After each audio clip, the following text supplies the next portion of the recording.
these days. And Lydia, Alicia, you were just saying that we had an author, I think it was Billy O'Callaghan, and he was in Ireland. I'm going to fill a little airtime while we're letting people know that we're actually here and live. So we kind of took the green room conversation and bring it live here a little bit. He went it was like we watched the sun go down on him, and by the end of the conversation he literally was in the dark. It was because it was like 10 o'clock at night in Cork, Ireland. I mean, it was just incredible. So it was something else. So welcome, ladies. Lecia, Christine, Alex, thank you for being here. Thanks, Julie. Thank you for having us. Yeah, can't wait. We've got such a great evening for everybody, or hour, wherever you're. We'll find out where everybody's calling in from here in a second. But for everybody that's just tuning in right now, my little housekeeping, Warwick's is located in San Diego, La Jolla, California. So thank you all who's ever out there watching on Facebook with us now. Thank you. And we are recording this, so it is going to end up on our YouTube channel. So you can watch this after there as well. So if you're watching on YouTube, sorry, we're not doing live stuff on there, but it's going to be a great conversation. So stick around and watch that. For those of you that are on Facebook with us, I will be talking to you in the comment section. So we already have Kevin saying hello. So she's happy to be here. So hello, Kevin. So those of you that are on Facebook, I'm going to be putting in how to order these three ladies' books in the comment section. They're all going to chat with each other about their books and the process and the theme of what they're writing about for about 35 minutes. And then we're going to open it up for your questions from Facebook, and I'll bring those to them after they're done chatting. So without further ado, let me introduce these lovely authors and I'll go away. So Lecia Cornwall, the acclaimed author of numerous historical novels, lives and writes in the beautiful foothills of the Canadian Rockies with 4 cats and a wild and crazy 90 pound, I'm saying that a few times, chocolate lab named Andy. She has 2 grown children and 1 very patient husband. I think for our high personalities, I think all our husbands are patient. Well, mine is too. Has to be patient with us, right? Yes. When she's not writing, Lecia is a dedicated volunteer at the Museum of the Highwood in High River, Alberta. She's here today to talk about her new book, just released today, That Summer in Berlin. Next is critically acclaimed author of historical fiction, Alix Rickloff's family tree includes a knight who fought during the War of the Roses. His brass rubbing, I have a brass rubbing too, which I love, hangs in her dining room. And also a soldier who sided with Charles I during the English Civil War. Wow. Hence the family's hasty immigration to America. I love that. With inspiration that, what else could she do but start writing her own stories? She lives in Maryland in a house that's seen its own share of history. So when not writing, she can usually be found trying to keep it from falling down. I think we're all doing that with our houses these days. Her newest book, The Girls in Navy Blue, is due this November 1st. And Christine Wells writes historical fiction featuring strong, fascinating women. She began her first novel while working as a corporate lawyer and has gone on to write about periods ranging from Georgian England to post-World War II France. She loves dogs, holidays at the beach, me too, and hunting for antiques. And antiquing is one of my favorite things. And lives with her family in Brisbane, Australia. We got to find out what time it is there. It is 9 a.m. Oh, not too bad then. Okay, not Quite horrible. respectable. Yeah.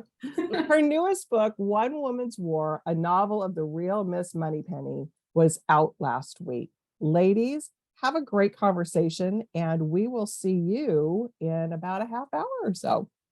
Thanks, Julie. Thank you so much for that great introduction. I think I am the one to kick things off.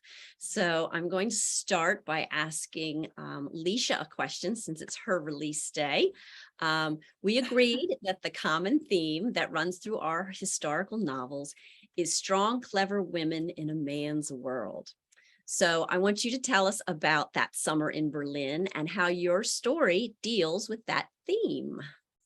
Well, That Summer in Berlin is about a young woman who gets an opportunity to go and visit Germany during the summer of 1936 for the Berlin Olympics. And because she's a photographer, they press her into service to sort of take pictures of what's going on behind the scenes while the Germans are putting on this incredible party, and everything is peaceful, and anti-Semitic feelings and violence have been suspended for the duration of the games. Behind the scenes, they're already planning for another war. So she's asked to use her photography skills and her sort of, I guess, guise as the guest of an upper class German family and just a tourist to take pictures where other people ordinarily wouldn't be allowed. So that's what it's about. Now she's as a strong woman, she's under as a British upper class woman, she's under the strict control of her stepfather, and she's expected to behave as a proper upper class young woman and be decorative and useful until she becomes a wife of another peer. Now her stepfather is largely directed from behind the scenes by Vivian's mother, who is his second wife. And she's the one who has the raising of the 5 daughters, and the husband just sort of steps in and says, no, you don't, when he has to. Now Vivian dreams about being a professional photographer and having a career of her own. And I suspect that it's true of a number of young ladies of the time. They probably used a bit of subterfuge to get away from parental controls and sort of thwart the rules a bit. And she's certainly guilty of that. And the opportunity to travel to Germany, especially with a clandestine purpose and a chance to use her photography skills, also gives her a chance to prove her courage and to use her brains and to hopefully impress her family to let her be more independent. And that's it. I think I get to ask a question next. What about you, Alex? The girls in navy blue, the women in navy blue is as an early World War I novel. Those women had a very tough time. Can you tell us more about the book? Sure, of course.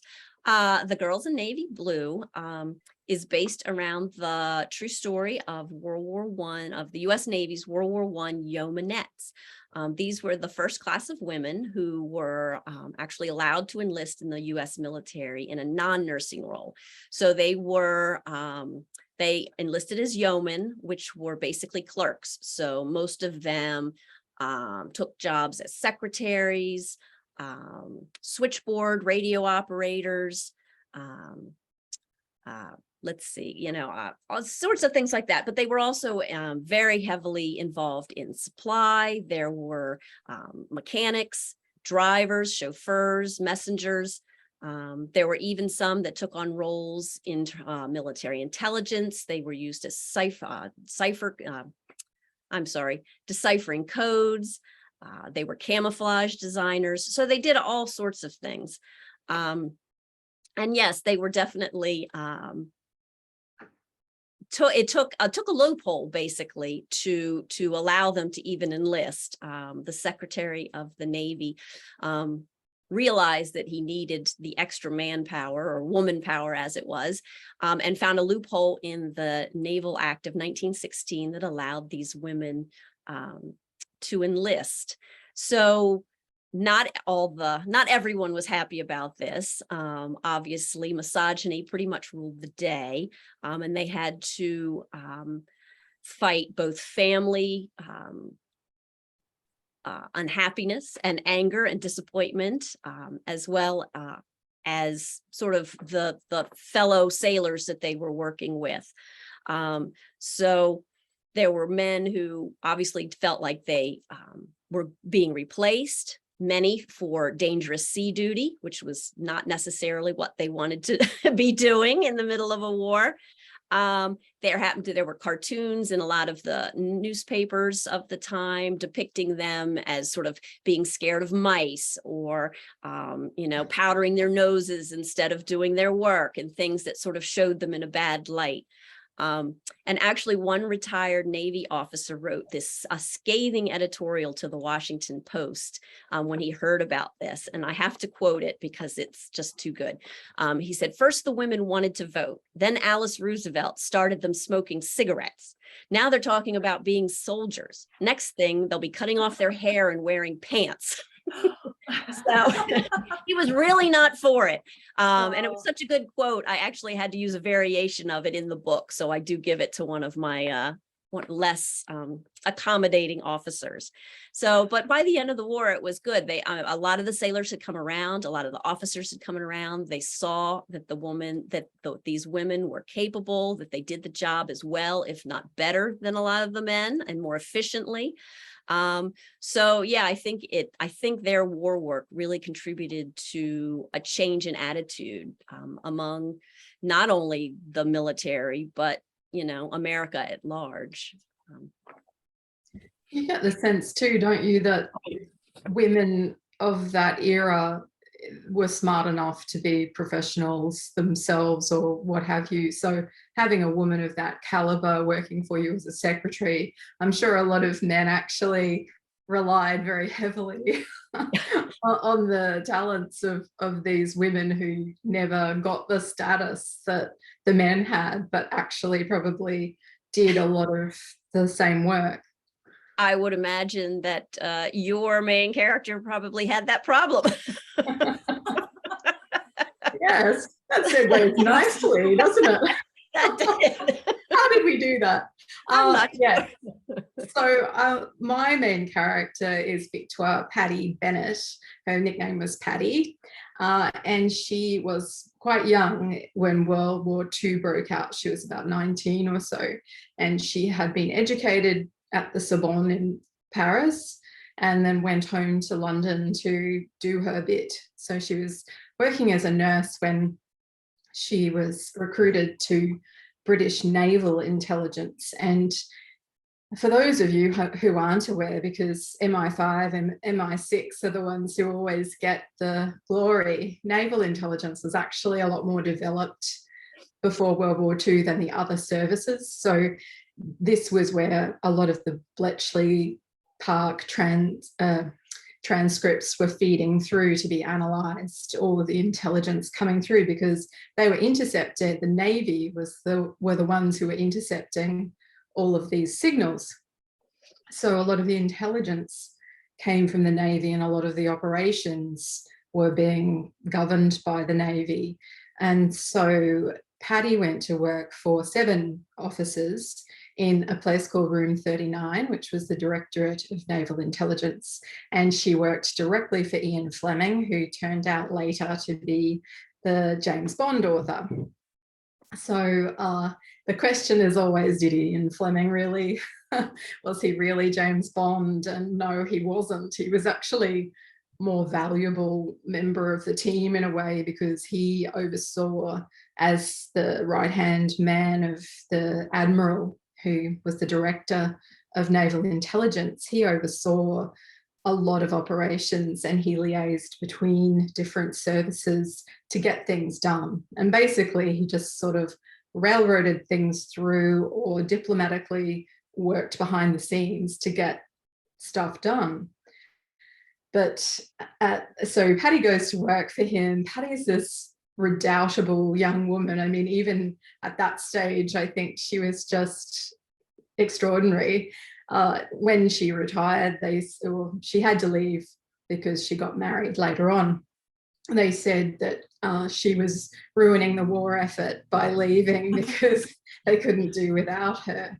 So but Ian Fleming was a bit of a flirt, a la James Bond, and she would be next to him at her desk, hearing him, pick up the phone to this woman and that woman and organising rendezvous and things like that. And he tried to flirt with her, but she was having none of it, although she did accept some lipsticks and silk stockings from his trips to America.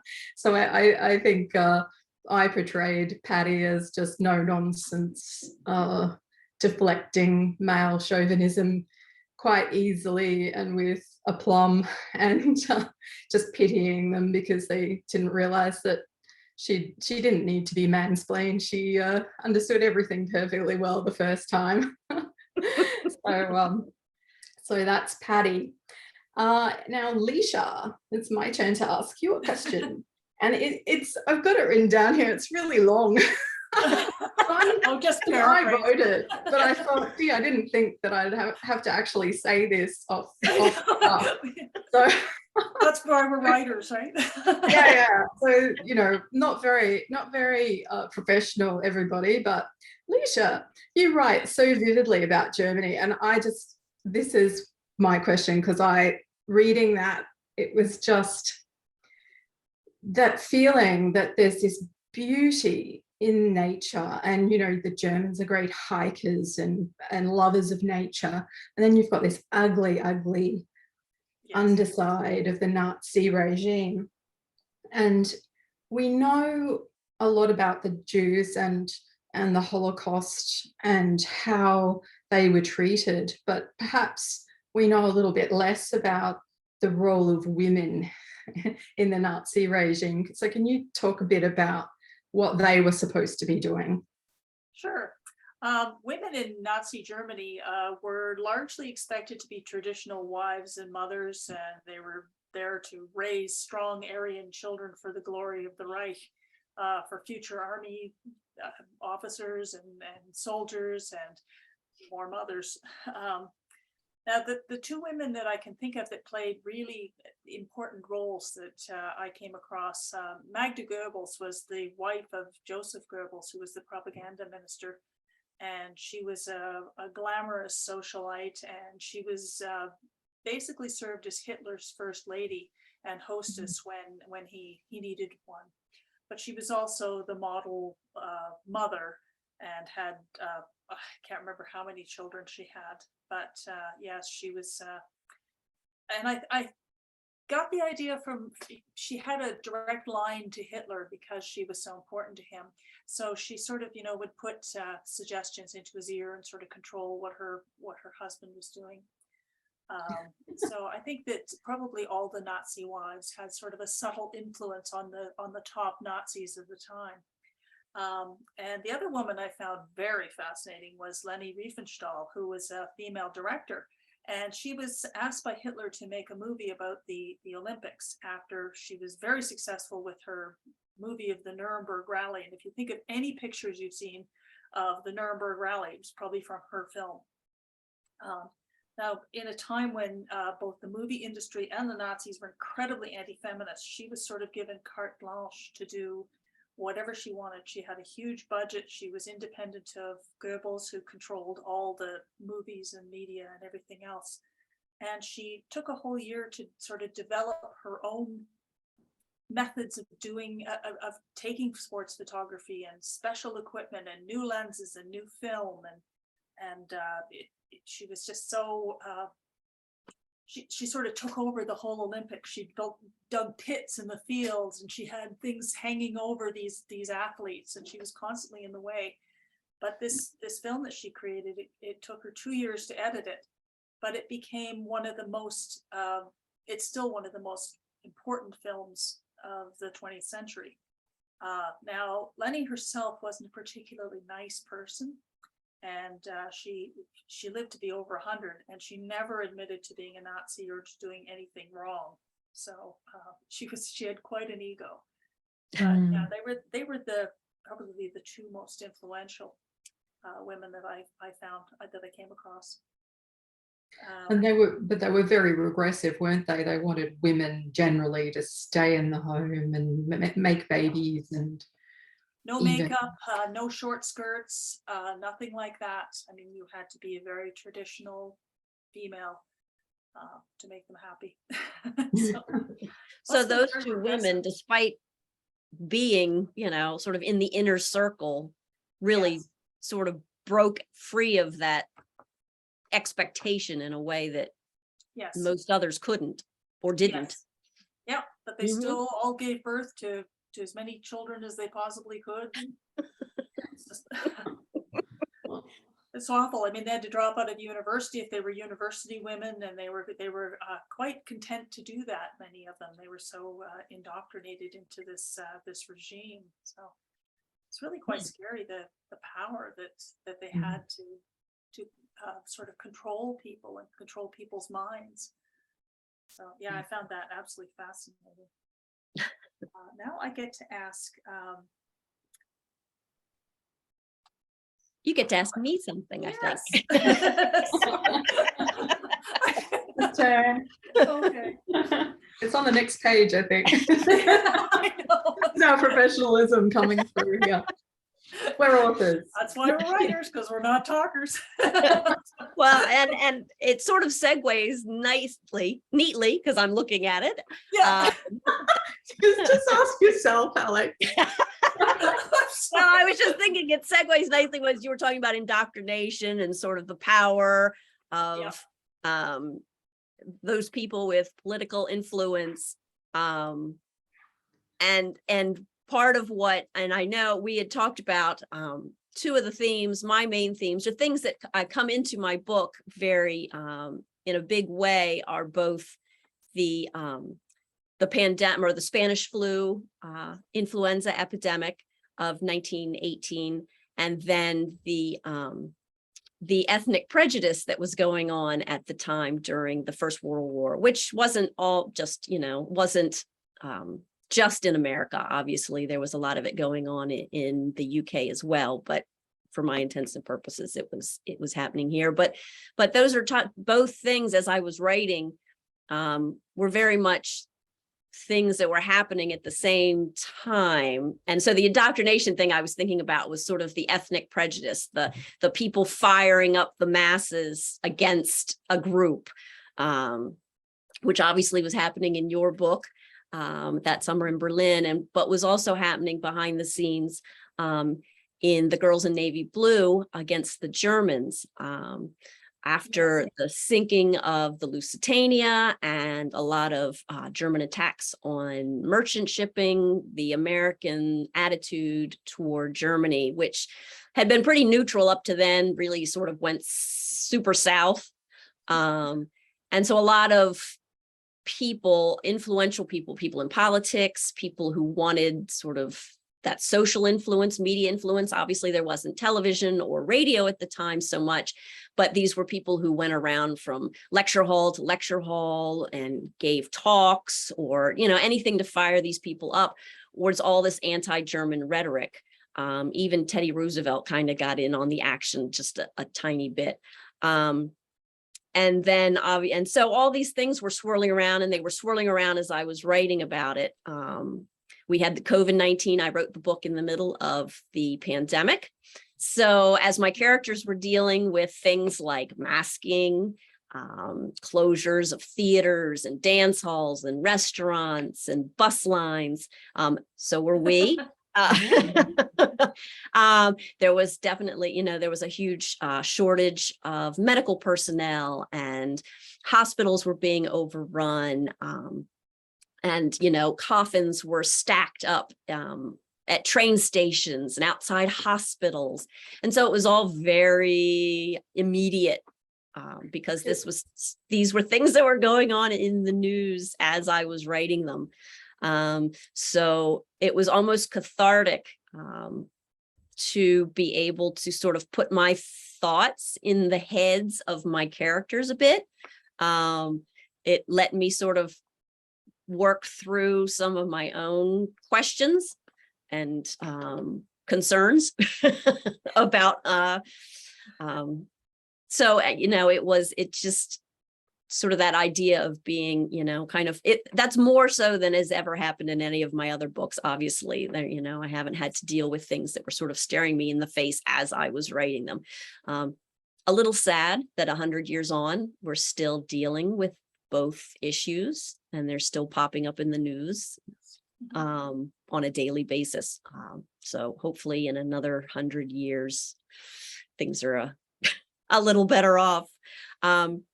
I know, so those were the real events I was dealing with. But Christine, obviously One Woman's War is also very much about real events and entirely populated by real people. So what were your challenges in fictionalizing that history? I know with The Girls in Navy Blue, I sort of took fact, but then I fictionalized my characters, but you were actually dealing with real people and real events. So can you tell us a little bit about that? Yeah, sure. And just before I forget, I wanted to say about the brass rubbing that you have. That's going to be very rare, because I'm told it's completely outlawed to do brass rubbings in Britain now. Really? Because it wore away the brass. Huh. People Well- did it so much. Yeah. So sorry, had to just. Well, no, I'll have to tell my mother. She's the one who did it Yeah. on a visit to Cornwall, of all places, since that's where we are from. Oh, there we originally. go. All connected.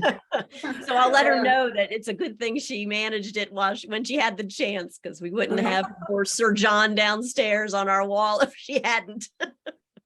Yeah, I was on the Isle of Wight and met this delightful couple at my B&B, and I was walking from the B&B to the place I was writing about, which in retrospect was really stupid because I had to cross a golf course and climb stiles and all, but my character was going to do this, so I had to do it. And they very kindly picked me up and after I'd visited the actual place, took me around, and they were the ones who told me about the brass rubbings because they used to do it. Yeah. Okay. That aside, I will answer your question if I can remember what it is. How do you fictionalize history and people? Is there, what's your secret? Yes. So it was difficult because I feel like Paddy only passed away, I think it was 2005, but I could be wrong.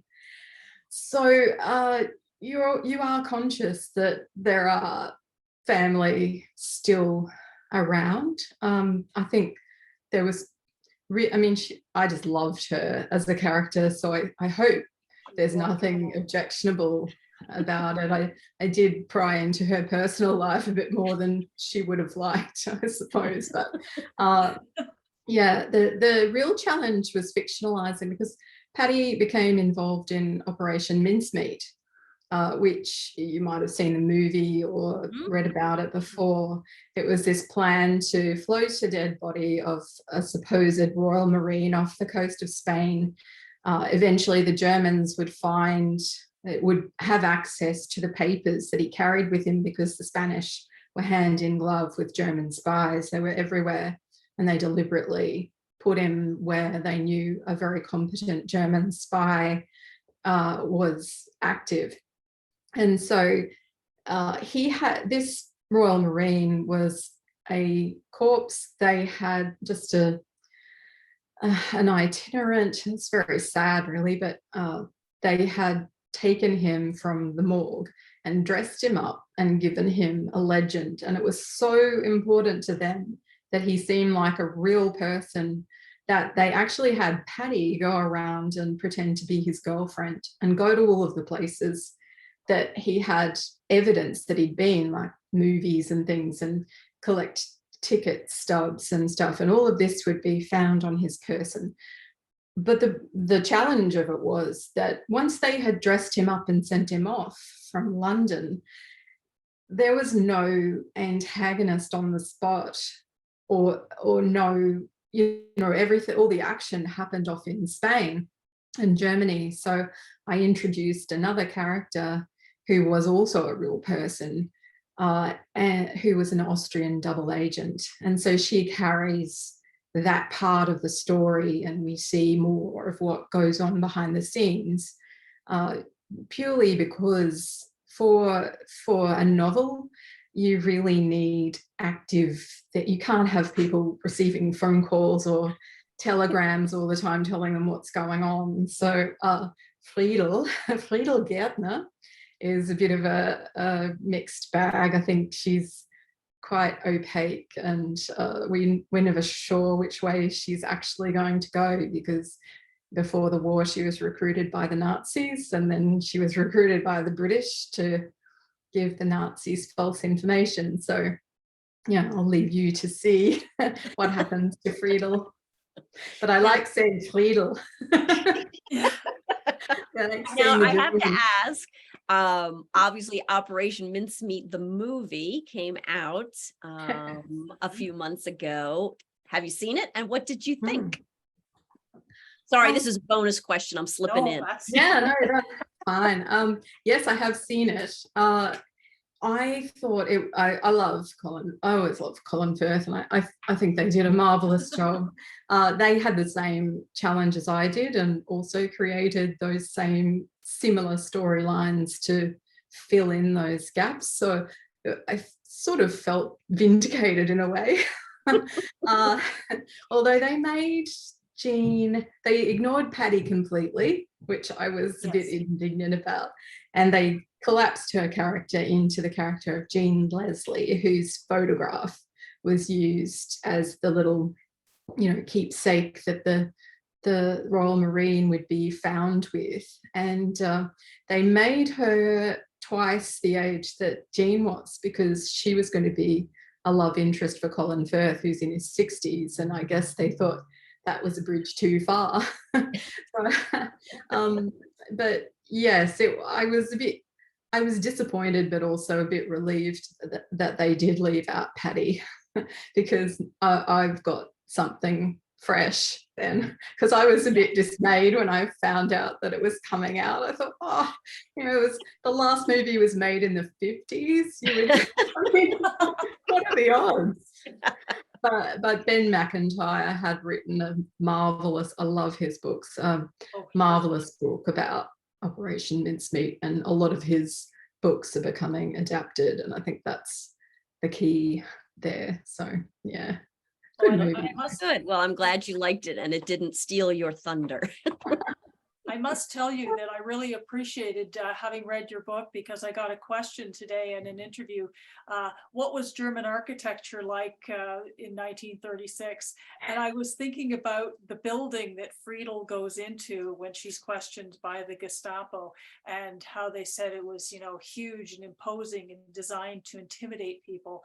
So I was able to say, well, it was a mixture of, old-fashioned, elegant architecture and this art Nazi stuff. So I just had to thank you for that. Well, it's hard when a lot of these things in the recesses of your memory, but when you're caught short in an interview, it's like, Yes. Yes. So I'm glad to help. Thank you.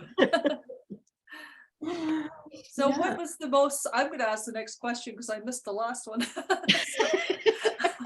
I think we have a few minutes for more questions. So what was some of the most surprising things you learned from your research? Alix? Oh, you're going to start with me. Yes.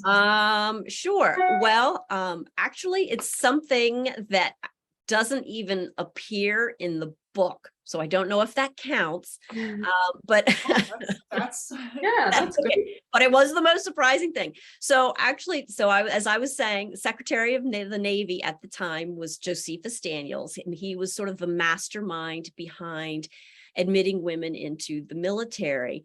And so he was very much for women's rights. His wife was a leading suffragette of the time.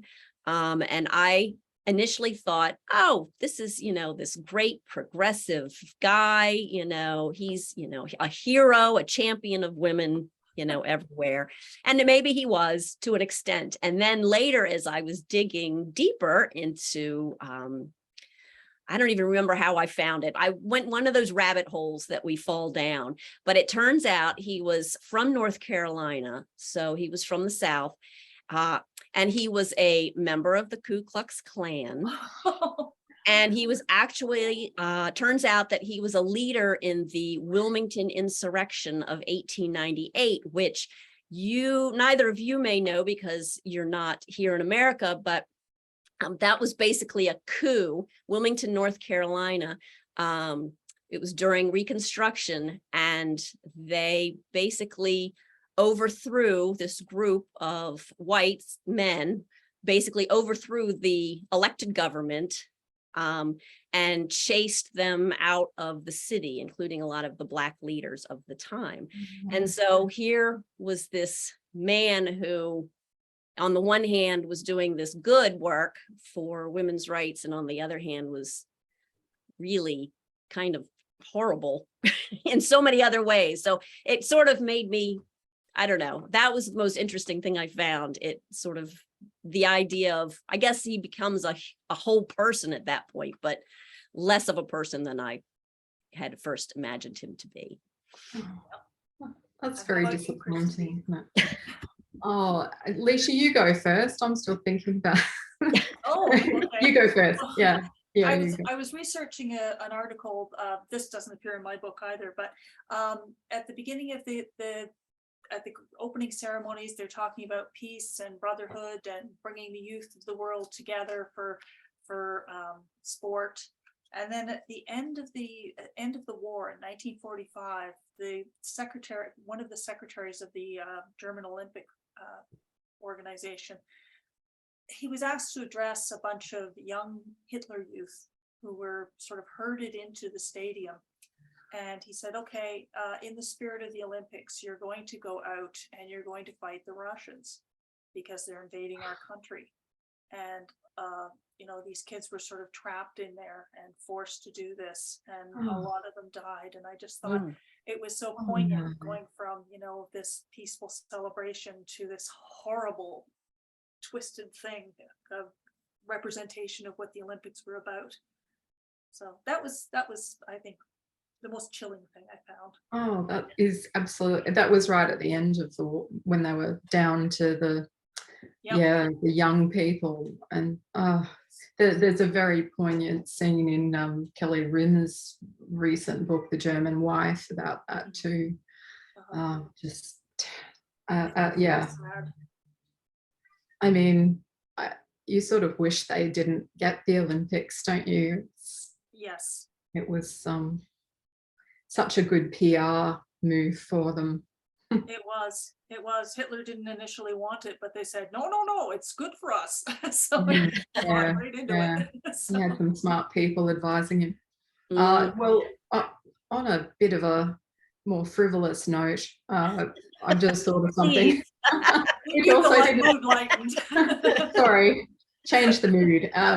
It didn't make into my book, but I love this story about Paddy, and it just shows you why I wanted to write about her. It wasn't the connection with Ian Fleming. It was her character, and she made the newspapers in her 70s because she fended off a mugger who was trying to get the rings off her finger by kicking him where it hurt. And he ran away, and she said it was years of ballet and some very sturdy Marks and Spencer shoes that did it. And there's this photograph of her sort of pointing her toe and lifting her leg in the air to show how she kicked him. So yeah, that's Paddy. That's a great story. That's a great story and a great segue. Hey, hi, Julie. Hi, I'm back. And it's, Lecia, which we're talking about as far as, the downside. Writing historical fiction, though, there's so much stuff that's so depressing. Dark stuff. Oh, yes. Especially during the pandemic, like Alix was saying, I was writing about Nazis. It was like, yeah.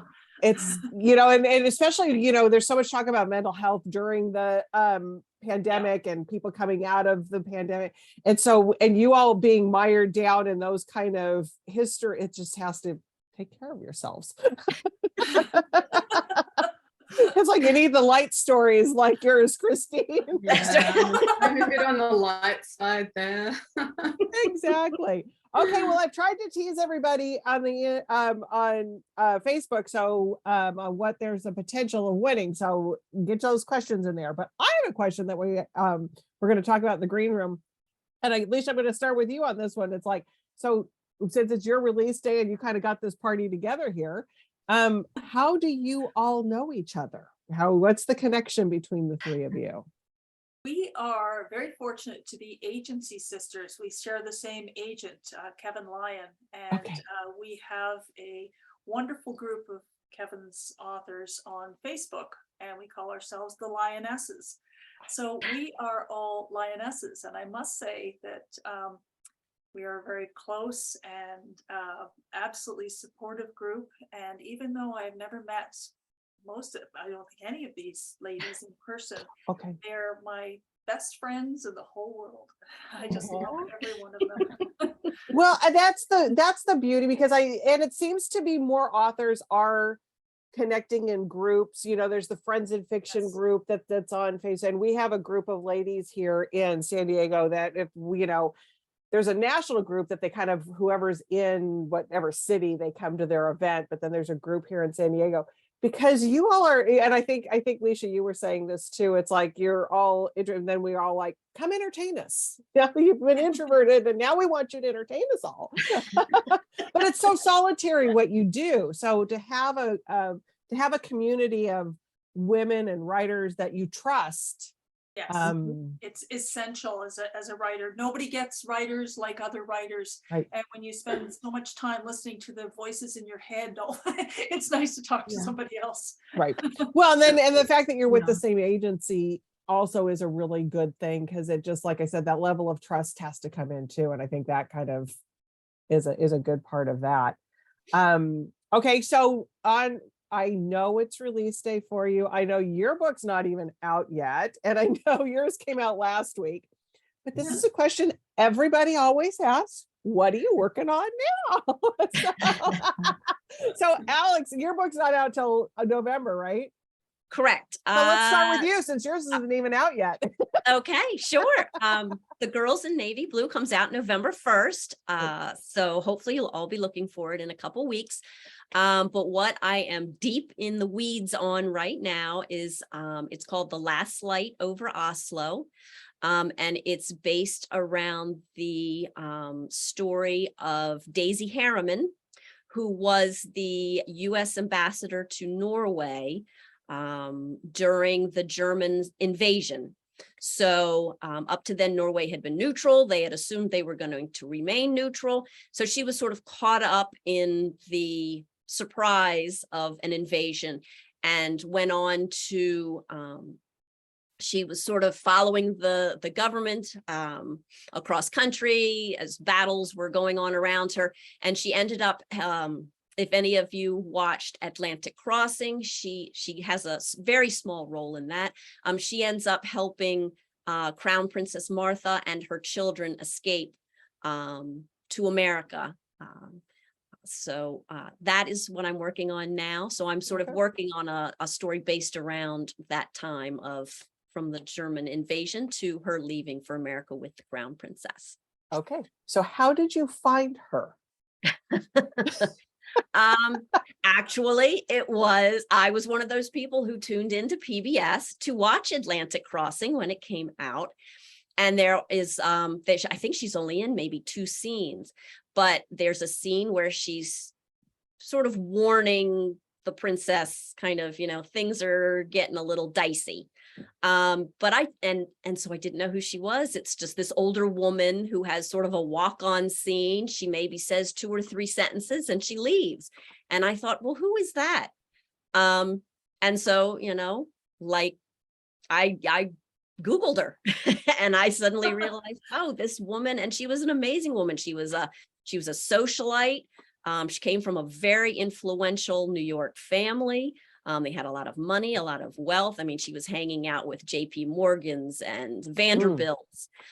She went on to become a leading suffragette in the women's rights movement. She became very active in politics, held these amazing political salons in Washington, D.C., where politicians and reporters and diplomats would all come. And that was like the coveted invitation, was to come to these salons that she held.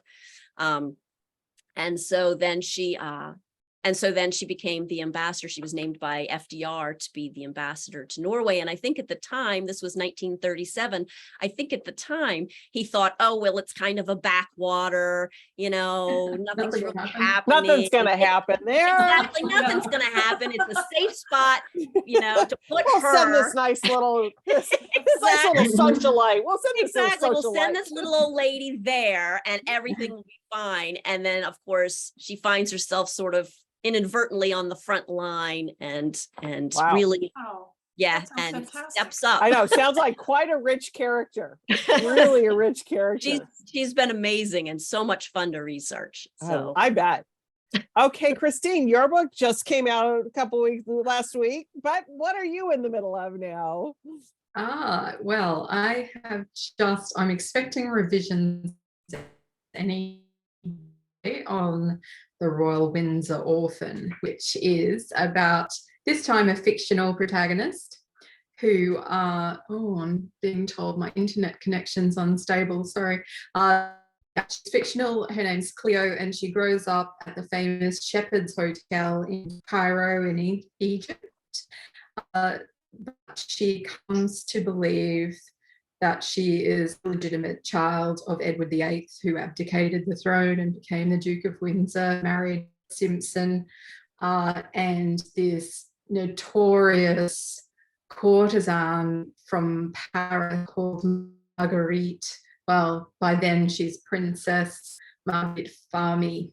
So it's a bit bonkers, this story. I don't know why I keep getting attracted to eccentric stories, but it's basically a what if based on the real affair that Edward VIII had with this courtesan, who went on to a bit of a nemesis later on. So, but I love that though, because Great there fun. again is but it's got a lot of jewelry in it. Sorry. No, there again, it's a lot. There's a rich field there for you to work with. Yes, and she's also pursuing a career in jewelry. So she meets the Cartier people, and that was very much fun because I love a bit of glamour in my stories too. Fine jewelry. Yeah, I think the we need to research go. was We need to go probably fun. antiquing. Yeah, and the antiquing thing that you love to do. That's right. Yeah. Loving that. Okay, Lecia, I know it's release day. What you working Yes. on? Well, I think there's 3 phases to researching a book. And the first one is the magpie phase, where you look at anything shiny and you go, ooh, book, ooh, story, idea, that looks good. And then there's the wormhole phase, where you take one of these shiny objects and you start going down into the research, and you get into dead ends and new tunnels, and finally you get the aha moment where you actually have something you could pin a story on. Well, I'm mostly in the magpie stage, and kind of half in the wormhole stage for like about 3 different ideas. So Well, something will bubble up and it will be wonderful. Absolutely. All right. Ladies, this has been a wonderful conversation. Tessa Arlen's on here. Hi, Tessa. We've had Tessa on here before. Hi, Tessa. So yes, a fabulous trio of books for sure.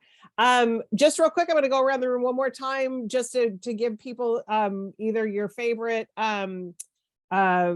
place that you like to interact with your fans, either social media or a website. So Alix, do you send people to a website or social media? Where do you want to? I'm most active on social media, so you can find me I'm basically on either Facebook or Instagram. That's where I hang out the most. So you can find me at Alix Rickloff on both of those. And if you want to check out my website, it's alixrickloff.com. Try to make it easy. Yeah, because sometimes a website, and then you can find everybody where they're at. Yep, and you can do that as well. Perfect. Christine, how about you? Facebook, oh, there you are. Yeah, Facebook and Instagram. Oh, sorry. I think we've got a time delay here. Sorry. Okay. Facebook, Instagram, and my website is christine-wells.com. But most conversations happen on Facebook, I find. So it's a good place to chat. Instagram's great for really good photos, but I like the interaction on Facebook. It's really fun. Yeah. Me too. Lecia, how about you? I'm pretty much the same, Facebook and Instagram, and you can connect with all that on through my website at LeciaCornwall.com. Excellent. Well, happy release day, Lecia, and Alix, see you in a couple weeks, and last week for you, Christine. Thank you. So anybody who's watching, order these books. They're on the Facebook page or warwicks.com, and we can get that shipped out to you. So ladies, have a wonderful rest of your evening. Thanks for joining us. Thank you for thanks so much, Julie. Thank you so much for having us. This was great. Yes. Bye, everybody. Bye. Bye.